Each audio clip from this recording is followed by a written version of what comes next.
നമസ്തേ, എല്ലാവർക്കും ദേവി കൃപ റെസിപ്പിയിലേക്ക് സ്വാഗതം. ഇന്ന് ഞാൻ ഉണ്ടാക്കാൻ പോകുന്നത് ചക്ക വരട്ടിയതാണ്. അതായത് നമ്മൾ ചക്ക ജാം എന്നൊക്കെ പറയില്ലേ, അതുപോലെ ചക്ക വരട്ടിയാണ്. അത് സിമ്പിൾ ആയിട്ട് എങ്ങനെ ഉണ്ടാക്കാന്നാണ് ഞാൻ നിങ്ങളെ കാണിക്കുന്നത്. അപ്പൊ നമുക്ക് റെസിപ്പിയിലേക്ക് കിടക്കാം. നന്ദി, നമസ്കാരം. എല്ലാവർക്കും ദേവി കൃപ റെസിപ്പിയിലേക്ക് സ്വാഗതം. ഇന്ന് ഞാൻ ഉണ്ടാക്കാൻ പോകുന്നത് ചക്ക വരട്ടിയതാണ്. അപ്പോ നിങ്ങൾക്ക് ഇത് ഞാൻ ചെയ്തേക്കണത് എന്താന്ന് വെച്ചാൽ, ഈ ചക്ക ഒരു ചക്കയുടെ ഹാഫ് എടുത്തിട്ട് ഞാൻ അതിന്റെ ആ ചക്കയുടെ ചുളയില്ലേ, ആ ചക്ക ചുള എടുത്തിട്ട് അത് കുക്കറിൽ വെച്ചിട്ട് ഒരു വിസിലടിച്ച് വേവിച്ചു. കുക്ക് ചെയ്ത ശേഷം ആ ചക്ക എടുത്തിട്ട് ഞാൻ മിക്സിയിലിട്ടിട്ട് അരച്ചെടുത്തു. അതാണ് ഇത്. കണ്ടില്ലേ, ഇതൊരു ഹാഫ് ചക്കയാണ് കേട്ടോ. ഒരു മീഡിയം സൈസ് ഒരു ചെറിയ ചക്കയാണ്. അതിന്റെ ഹാഫ് എടുത്തിട്ടാണ് ഞാനിപ്പോ ചക്ക വരട്ടിയത് ഉണ്ടാക്കണത്. അതായത് ചക്ക ജാം പോലെ ഉണ്ടാക്കണേ കേട്ടോ. അപ്പോ ഞാനത് നിങ്ങളെ കാണിച്ചു തരാം. അതിന് വേണ്ടിയിട്ട് ഞാനിവിടെ ഒരു കടായി വെച്ചു. നമ്മൾ ഇതിന്റെ കൂടെ നിന്ന് ഇങ്ങനെ ചെയ്യണമെന്നില്ല. അതായത് നമുക്ക് അതിന്റെ നമ്മുടെ പണിയുടെ കൂടെ തന്നെ ഇത് ഉണ്ടാക്കാം. ഇതിന്റെ കൂടെ തന്നെ നിന്ന് ചെയ്യണമെന്നില്ല. അപ്പോ ഞാൻ അതിന് വേണ്ടി നിങ്ങളെ കാണിക്കുകയാണ്. കുറച്ച് നെയ്യ് എടുക്കണം. ഓക്കെ, അപ്പോൾ ഞാൻ ഒരു 2 സ്പൂണോളം നെയ്യ് എടുത്തിട്ട് ഞാനൊരു കടായിലേക്ക് ഇട്ടു. ഗ്യാസ് ഓൺ ചെയ്ത് വെച്ചിട്ടുണ്ട്. എന്നിട്ട് കുറച്ച് നെയ്യ് വേണ്ടി വരും കേട്ടോ. ഒരു 2-3 സ്പൂൺ എടുത്തു നെയ്യ്. കണ്ടില്ലേ, വലിയ സ്പൂണാണ് അതിൽ എടുത്തു. എന്നിട്ട് ഞാൻ ചെയ്യുന്നത് കാണിച്ചു തരാം നിങ്ങളെ. ഇത് നമുക്ക് നമ്മുടെ പണിയുടെ കൂടെ തന്നെ ഗ്യാസിൽ സിമ്മിൽ വെച്ചിട്ട് ഉണ്ടാക്കാം. വലിയ ബുദ്ധിമുട്ടൊന്നുമില്ല. പണ്ടത്തെ ആളുകൾ ഉരുളിയിൽ ഉണ്ടാക്കുമ്പോൾ നമ്മൾ നോൺ സ്റ്റിക്ക് എടുത്താൽ മതി കേട്ടോ. എന്നിട്ട് നന്നായി ഇളക്കി കൊടുത്താൽ മതി. ഇത് ഒന്ന് ചൂടായി വരുമ്പോൾ ഞാൻ ഈ ചക്കയുടെ അരച്ചത് ഇതിലേക്ക് ഇടുകയാണ് കേട്ടോ. കണ്ടില്ലേ, ഇതിടുകയാണ്. അപ്പൊ നമ്മൾ അങ്ങനെ കൈ വിടാണ്ട് അങ്ങനെ ഇളക്കി കൊടുക്കേണ്ട ആവശ്യമില്ല. കാരണം നോൺ സ്റ്റിക്ക് ആയതുകൊണ്ട്. അതുകൊണ്ടാണ് ഞാൻ ഹാഫ് എടുത്തത്. ഇതാണ് എന്റെ കയ്യിലുള്ള വലിയ നോൺ സ്റ്റിക്ക്. ഇതിലും വലുത് എന്റെ കയ്യിലില്ല. വലുതാണെങ്കിൽ ഒരു ചക്ക മുഴുവൻ എടുക്കായിരുന്നു. അപ്പൊ അത്ര ആവശ്യമില്ല. എനിക്ക് കുറച്ച് ചക്ക അട ഉണ്ടാക്കാൻ വേണ്ടിയിട്ടാണ് ഞാൻ ചെയ്യുന്നത്. അപ്പൊ ഞാൻ എന്ത് ചെയ്തു, വന്നിട്ട് ഒരു ഇത് തവിയെടുത്ത് ഒരു ഇതൊന്ന് ഇളക്കി കൊടുക്കണം. ഇതിങ്ങനെ വരണ്ട് വരുമ്പോഴാണ് നമ്മൾ ശർക്കര ചേർക്കേണ്ടത്. അപ്പൊ ഇത് ഞാൻ എന്ത് ചെയ്യണേന്ന് വെച്ച് കഴിഞ്ഞാൽ, കണ്ടില്ലേ നിങ്ങള്, ഈ നെയ്യും ഇതും കൂടി അങ്ങോട്ട് മിക്സ് ആയിട്ട് ഇത് അവിടെ കിടന്ന് ഇങ്ങനെ വറ്റിക്കോളും. അപ്പൊ ഇടയ്ക്കിടയ്ക്ക് ഇളക്കി കൊടുക്കണം. അതിന്റെ കൂടെ ഞാൻ എന്റെ കുക്കിങ്ങും നടത്തുന്നുണ്ട്. അപ്പൊ നിങ്ങളെ കാണിച്ചു തരാം. ഇപ്പൊ ഇത് വെച്ചിട്ടല്ലേ ഉള്ളൂ. ഇനി ഞാൻ ചെയ്യുന്നത്, ഈ ഗ്യാസിൽ നിന്ന് ഞാൻ ചെറിയൊരു ഗ്യാസ് ബർണറിലേക്ക് വെക്കുക. എന്നിട്ട് ഞാൻ അവിടെ ഇരുന്നിട്ട്, കണ്ടില്ലേ, ഇത് കുറച്ച് അപ്പുറത്തെ ഗ്യാസിൽ വെച്ചിട്ട് സിമ്മിൽ വെച്ചിട്ട് ഇത് അവിടെ ഇരുന്നാവട്ടെ. അപ്പൊ ഇതിങ്ങനെ തെറിക്കും കേട്ടോ, ഇതിന്റെ വെള്ളം വറ്റി വരുമ്പോ. അപ്പൊ അത് സൂക്ഷിക്കണം. കാണില്ലേ നിങ്ങള്, ഞാൻ അപ്പുറത്തേക്ക് ആക്കി കുക്ക് ചെയ്തോണ്ടിരിക്കുക. അപ്പൊ അത് വരട്ടിക്കൊണ്ടിരിക്കുക കേട്ടോ. അപ്പൊ ഞാൻ നിങ്ങളെ കാണിച്ചു, ഇത് ഒരു വിധാവുമ്പോ ഞാൻ നിങ്ങളെ കാണിച്ചു തരാം. ഓക്കെ, അപ്പൊ അതുവരെ നിങ്ങളൊന്ന് വെയിറ്റ് ചെയ്യണേ. അപ്പോ ഞാനിപ്പോ ചെറിയ ഇതിൽ നിന്ന് വലുതിലേക്ക് ആക്കി കുറച്ച് പെട്ടെന്ന് തീർക്കാം പണിയെന്ന് വിചാരിച്ചിട്ട് ഇത് ഞാൻ ഗ്യാസ് ബർണർ വലുതിലേക്ക് വെച്ചു. എന്നിട്ട് ഞാൻ കുറച്ച് സ്പീഡിൽ ചെയ്യാന്ന് വിചാരിച്ചു. കാരണം കുറച്ച് വെച്ച് കഴിഞ്ഞാൽ അത്രയും സമയം എടുക്കില്ല. അപ്പൊ പെട്ടെന്ന് പണി തീർക്കാമല്ലോ എന്ന് വിചാരിച്ചിട്ട് ഞാൻ എന്താ ഇപ്പം കൈ വിടാണ്ട് അങ്ങനെ ഇളക്കിക്കൊണ്ടിരിക്കുകയാണ്. കുറച്ച് ഗ്യാസ് കൂട്ടി വെച്ചിട്ടുണ്ട് ബർണർ കേട്ടോ. അപ്പൊ അങ്ങനെയാണെങ്കിൽ പെട്ടെന്നാവും. അപ്പൊ ഞാൻ വിചാരിച്ചു പെട്ടെന്ന് പണി തീർക്കാമെന്ന്. അപ്പൊ ഇതാ ഇങ്ങനെ ഇളക്കി കൊടുക്കണം നമ്മള്. കൂടുതൽ ഗ്യാസ് കൂട്ടി വെച്ചതുകൊണ്ടാണ് കേട്ടോ. ഇപ്പൊ ആദ്യം കണ്ട ആ മഞ്ഞ കളറിലും കുറച്ച് വ്യത്യാസം വന്നിട്ടുണ്ട്.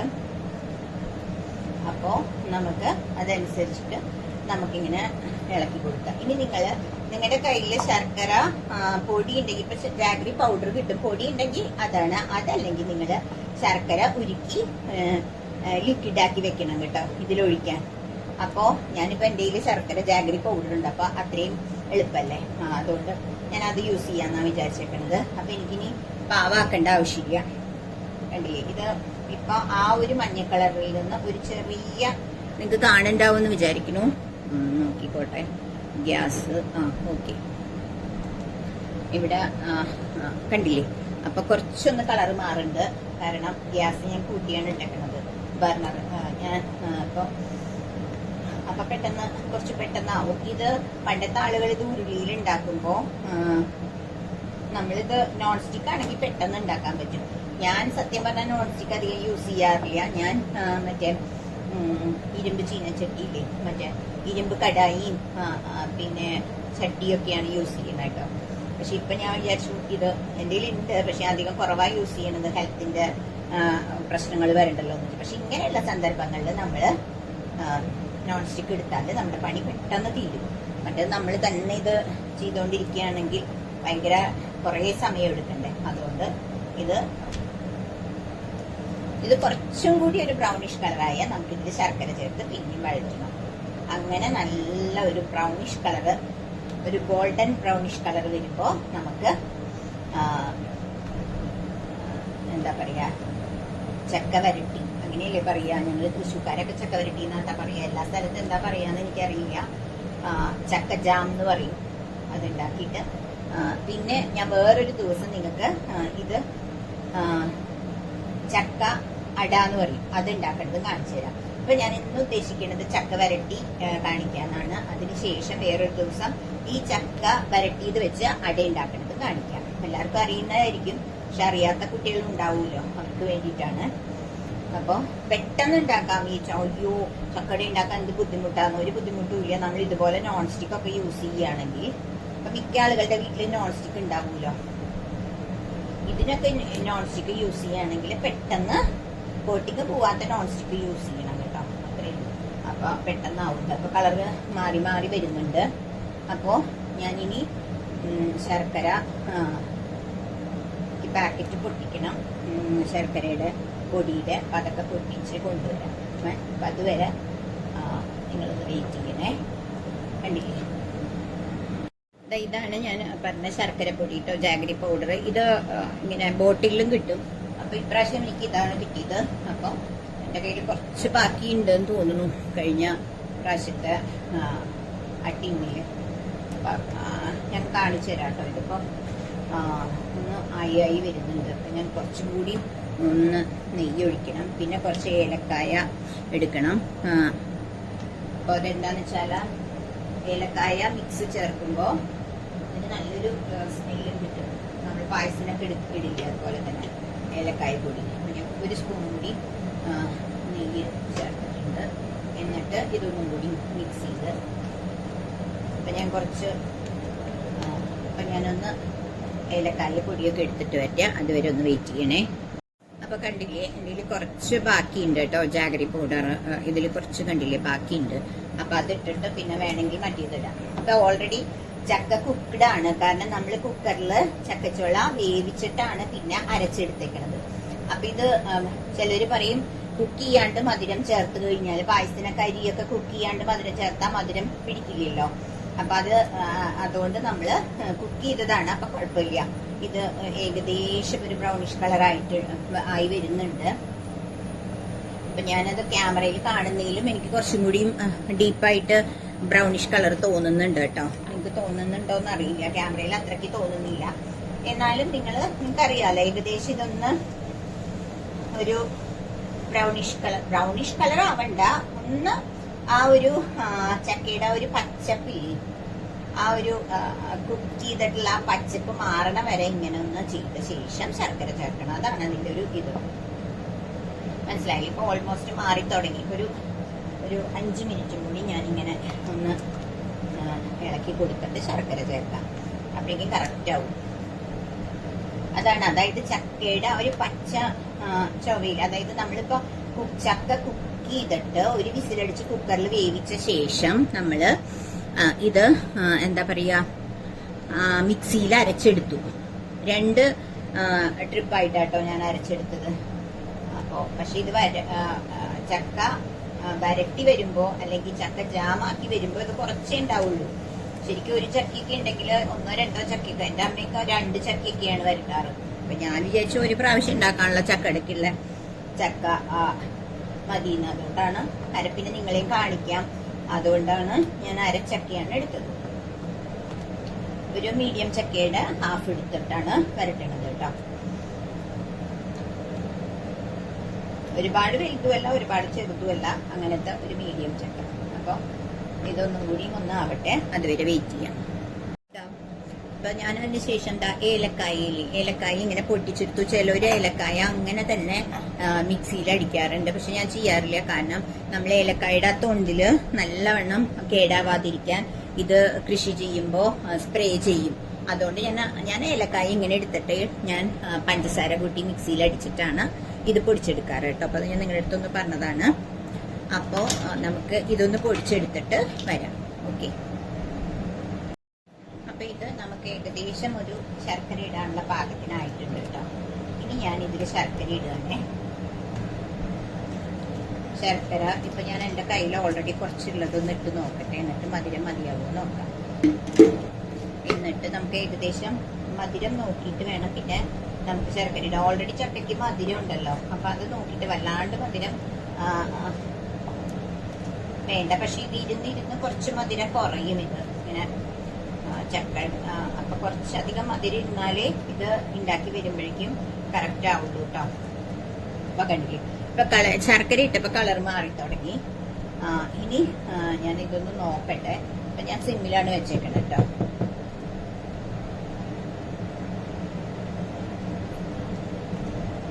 ഇപ്പൊ ഞാൻ ഇട്ടത് ഏകദേശം ഒരു കപ്പോളം ശർക്കര ഉണ്ടായിരുന്നു ഇപ്പൊ ഇട്ടത്. അപ്പൊ അത് പോരാ, അതിലും ഒരു 1/4 കൂടി ഇനി ഇടണം ശർക്കര. അപ്പൊ എന്നാലേ മധുരം കറക്റ്റ് ആവുള്ളൂ കേട്ടോ. അപ്പൊ ഞാൻ കുറച്ചുകൂടി ഒരു 1/4 ഭാഗം കൂടി ശർക്കര ഇടുക കേട്ടോ. അപ്പൊ കറക്റ്റ് ആയിരിക്കും. ഇപ്പൊ മതിയാവും ശർക്കര കേട്ടോ. ഇനി ഇത് നമ്മൾ നന്നായിട്ട് വഴറ്റിയെടുക്കണം. ഇതിങ്ങനെ വഴറ്റി എടുക്കുമ്പോഴേക്കും നമ്മുടെ ചക്ക വരട്ടിട്ടാവും. അപ്പൊ ഞാൻ നിങ്ങളെ അതുവരെ അത് കഴിഞ്ഞിട്ട് കാണിച്ചു തരാം കേട്ടോ. ഇപ്പൊ അതാ കളർ മാറി കണ്ടില്ലേ, ശർക്കര മുഴുവനായിട്ട് അതില് അലിഞ്ഞപ്പോ. അപ്പൊ ഞാൻ ഇനി ഒരു സ്പൂണ് കൂടി നെയ്യ് ഇടുകയാണ്. കാരണം ശർക്കര ഇട്ട ശേഷം നമ്മൾ നെയ്യ് ഇട്ടിട്ടില്ല. അപ്പൊ ആ നെയ്യും കൂടി അതില് മിക്സ് ആവട്ടെ. അപ്പൊ ശർക്കരയും നെയ്യും ചക്കയുടെ മിക്സും എല്ലാം കൂടി നല്ലവണ്ണം ഇങ്ങനെ ഇതിനി ഒരു 10 മിനിറ്റിന്റെ പണിയും കൂടി ഉണ്ടാവുള്ളൂ കേട്ടോ. അത്രയും ആയിട്ടുണ്ട്. അപ്പൊ അതുവരെ നമുക്കൊന്ന് വെയിറ്റ് ചെയ്യാം. കണ്ടില്ലേ, ഇപ്പൊ കളറും മാറിയിട്ടുണ്ട്. ഓക്കെ, ഇപ്പൊ കുറുകി വരുമ്പോ ഇത് കണ്ടില്ലേ, തിളച്ച് തെറിക്കും കേട്ടോ. അപ്പൊ ഒന്ന് സൂക്ഷിക്കണം. ഇതാണ് ഇതിന്റെ ഒരു പരുവം. ഇത് തെറിച്ച് ഇങ്ങനെ പതഞ്ഞ് ഇങ്ങനെ തെറിക്കണം. കണ്ടില്ലേ, ഇതാണ് ഇതിന്റെ ഒരു പരുവം കേട്ടോ. ഇപ്പൊ നമ്മൾ നോക്കുമ്പോ കണ്ടില്ലേ, ഇങ്ങനെ ആയി തുടങ്ങി. അപ്പൊ ഇത് ഒന്നും കൂടി ഒന്ന് കുറുക്കിയിട്ട് നമുക്ക് ഗ്യാസ് ഓഫ് ചെയ്യാം. ഇത് ഞാനിപ്പോ ലാസ്റ്റ് കുറച്ച് വേഗം മീൻസ് ഗ്യാസ് നല്ല ഇതിൽ വെച്ചിട്ടാണ്, ഫുൾ ഫ്ലെയിമിൽ വെച്ചിട്ടാണ് ഞാനിപ്പോ ചെയ്യണത്. ആ ചെറിയ അടുപ്പിൽ നിന്ന് മാറ്റിയിട്ട് ഞാൻ വലിയ ഗ്യാസ് അടുപ്പിലാണ് വെച്ചേക്കണേ കേട്ടോ. കാരണം പെട്ടെന്ന് ആവൂലോ എന്ന് വിചാരിച്ചിട്ട്. എനിക്ക് ചക്ക വരട്ടുന്നത് എനിക്കൊരു ബുദ്ധിമുട്ടായിട്ട് തോന്നിയില്ല. പക്ഷെ എനിക്ക് ചക്ക എന്ന് ആ ചൊള എടുക്കില്ലേ, ചക്കച്ചൊള, അതെനിക്ക് ഭയങ്കര ബുദ്ധിമുട്ടാണ്. അതെനിക്ക് എന്റെ വീട്ടിലെ മെയ്ഡ് ആശ ചേച്ചി എല്ലാം ഉണ്ടാക്കി എടുത്ത് തന്നതുകൊണ്ടാണ് ഞാൻ ഇന്ന് നിങ്ങളിത് കാണിക്കുന്നത് കേട്ടോ. അപ്പൊ ആശ ചേച്ചിക്ക് ഒരു വലിയ താങ്ക്സ്. കാരണം ചേച്ചിയാണ് എനിക്ക് ചക്കച്ചോളയൊക്കെ എടുത്ത് തന്നത്. അതെനിക്ക് ഭയങ്കര ബുദ്ധിമുട്ടാണ്. ചക്കയിൽ ചക്ക പറിച്ചിട്ട് ചക്കച്ചോള എടുക്കണത്. ചക്ക പറിക്കില്ല, ചക്കയിൽ ചൊള എടുക്കണത്. അപ്പൊ ഇതെനിക്ക് വലിയ ബുദ്ധിമുട്ടൊന്നുമില്ല വരട്ടണതൊന്നും. ഓക്കെ, അപ്പൊ അതാ ഇത് നന്നായിട്ട് കുറുകി വരുന്നുണ്ട്. അപ്പൊ ഒരു 3-4 മിനിറ്റ് കഴിഞ്ഞ് കഴിഞ്ഞാൽ നമുക്ക് ഗ്യാസ് ഓഫ് ചെയ്യാം. അതുവരെ വെയിറ്റ് ചെയ്യാം. അപ്പൊ ഇതാ ലാസ്റ്റ് സ്റ്റേജ് ആയി തുടങ്ങി. അപ്പൊ ഞാൻ ഇതാ ഒരു സ്പൂണ് നെയ്യും കൂടി, ഇപ്പൊ ഞാൻ ടോട്ടൽ ഒരു 6 സ്പൂണോളം നെയ്യ് ഒഴിച്ചിട്ടുണ്ട്. പിന്നെ ഞാൻ ഇനി ചെയ്യണത് ഇതാ ഇപ്പൊ ഓൾമോസ്റ്റ് വഴറ്റി വന്നിട്ടുണ്ട്. ഇനി ഞാൻ ചെയ്യണത്, ഞാൻ പറഞ്ഞില്ലേ മിക്സിയിൽ ഞാൻ ഏലക്ക പൊടി, ഏലക്കയും പഞ്ചസാരയും കൂടി. ഏലക്ക എന്ന് പറഞ്ഞാൽ ഏലക്കയുടെ ഉള്ളിലായിട്ട് ഞാൻ തൊലി എടുക്കാറില്ല, അത് പ്രത്യേകം പറയണം. അത് എടുക്കരുത് തൊലി. ഒരുപാട് പേര് അങ്ങനെ കാണിക്കണം കാണാം, പക്ഷെ എനിക്കെന്തോ അതിനോട് ഒട്ടും യോജിപ്പില്ല. അപ്പൊ ഇതാ ഏലക്കായ പൊടി ഞാൻ ഇട്ടു. എന്നിട്ട് ഞാൻ ഇതരക്കുകയാണ് കേട്ടോ. ഇത് ഫൈനലായി. ഒരു സ്പൂണ് ലാസ്റ്റ് നെയ്യ് ഒഴിച്ചത്, ലാസ്റ്റ് നെയ്യ് ഒഴിച്ചു. എന്നിട്ട് ഇതിളക്കിക്കൊണ്ടിരിക്കുകയാണ്. കണ്ടില്ലേ, നല്ല അടിപൊളിയായിട്ട് ചക്ക വന്നിട്ടുണ്ട്. ഓക്കെ, ഇപ്പൊ ഇതാ ഓൾമോസ്റ്റ് വരണ്ട് കഴിഞ്ഞു. ഇതിപ്പോ ഞാൻ ചക്കടയ്ക്ക് വേണ്ടിയിട്ടാണ് ചക്ക വരട്ടേണ്ടത്. അല്ലാണ്ട് ചക്ക ചക്ക ഇങ്ങനെ ജാം പോലെ ആക്കാനല്ല കേട്ടോ, ഞാൻ ചക്കടയ്ക്ക് വേണ്ടിയിട്ടാണിത്. അപ്പൊ ഇത്രയും ഇത് മതി, ഈ ഒരു പരുവത്തിൽ മതി ചക്കടയ്ക്ക്. ഇനി നിങ്ങൾക്ക് വേണമെങ്കിൽ ഇത് ഇനിയും ഒരു അരമണിക്കൂറും കൂടി ഗ്യാസിൽ ചെയ്താൽ ഇത് നല്ല എന്താ പറയാ ഹൽവ പോലെ ഉണ്ടാക്കാൻ പറ്റും കേട്ടോ. അപ്പൊ ഞാൻ ഇത് വെച്ച് ഓഫ് ചെയ്യാണ്. ഇപ്പൊ നിങ്ങൾക്ക് മനസ്സിലായി കാണൂല എങ്ങനെയാണ് ചക്ക വരട്ടണത് എന്ന്. അത്രയാണ് ഞാൻ കാണിക്കുന്നത് കേട്ടോ. ഇപ്പൊ തന്നെ ഓൾറെഡി നല്ല അടിപൊളിയായിട്ട് വന്നിട്ടുണ്ട്. അപ്പൊ നിങ്ങൾക്ക് മനസ്സിലായി കാണുന്നു വിചാരിക്കുന്നു. അപ്പൊ നിങ്ങൾക്ക് ഈ റെസിപ്പി ഇഷ്ടമായെങ്കിൽ എല്ലാവരും ഒന്ന് ട്രൈ ചെയ്ത് നോക്കൂ. അതുപോലെ തന്നെ നിങ്ങൾക്ക് ഇഷ്ടപ്പെട്ടെങ്കിൽ ലൈക്ക് ചെയ്ത് ഷെയർ ചെയ്യണേ. അപ്പൊ അടുത്തൊരു വീഡിയോയിൽ വരുന്നവരെ ബൈ.